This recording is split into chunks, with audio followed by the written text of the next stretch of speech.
میرا سوال یہ تھا کہ جہاد سے کیا مراد ہے؟ جہاد سے کیا مراد ہے؟ جی تم کیا سمجھتے ہو؟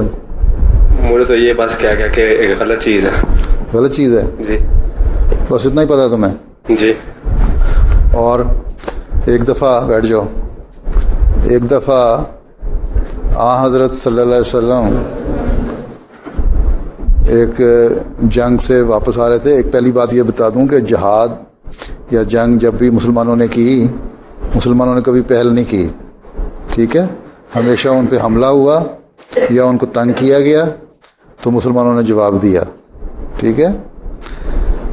ایک جہاد سے جنگ سے واپس آ رہے تھے، آن نے فرمایا کہ اب ہم چھوٹے جہاد سے بڑے جہاد کی طرف آ رہے ہیں، اور بڑا جہاد یہ ہے کہ اپنے نفس کے خلاف جو تمہارے باتیں ہیں نا، جو برائیاں نفس کی ہیں، اپنے دل کی تمہاری برائیاں ہیں، ان کو دور کرو، یہ بھی جہاد ہے. تبلیغ اسلام کرو، یہ بھی جہاد ہے. قرآن کریم کے ذریعے سے تبلیغ کرنا، اللہ تعالیٰ ہی فرماتا ہے یہ قرآن کریم کے ذریعے سے پیغام پہنچانا قرآن کریم کا، یہ بھی جہاد ہے. جہاد کہتے ہیں جس لفظ سے نکلا ہے نا، جو کوشش کر، ٹھیک ہے نا؟ کوئی بھی کوشش کسی کام کے کرنے کے لیے تم کرتے ہو وہ جہاد ہے.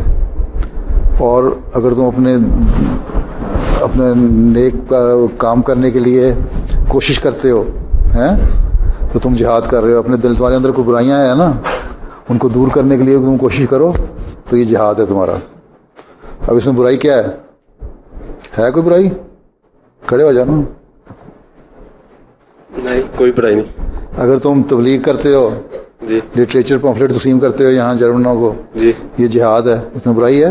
نہیں ہے. تو بس قرآن کریم کا علم حاصل کرنے کی کوشش کرتے ہو کوشش سے، یہ بھی تمہارا ایک علم بڑھانے کے لیے ایک جہاد ہے. جی، ٹھیک ہے؟ تو صرف تلوار چلانا جہاد نہیں ہے، اس کو غلط مسلمانوں نے لے لیا ہے یا مسلمانوں کی طرف منسوخ کر دیا گیا. اور ویسے آج کل کے عمل جو مسلمانوں کے یہی ہیں، ٹھیک ہے؟ غلط. اس لیے میں نے اس پہ کافی سارے لیکچر دیے ہیں. میرا کبھی تم اتنے بڑے ہو گئے، 16 سال کے ہو؟ نہیں، میں 14 سال کا. 17 سال؟ جی.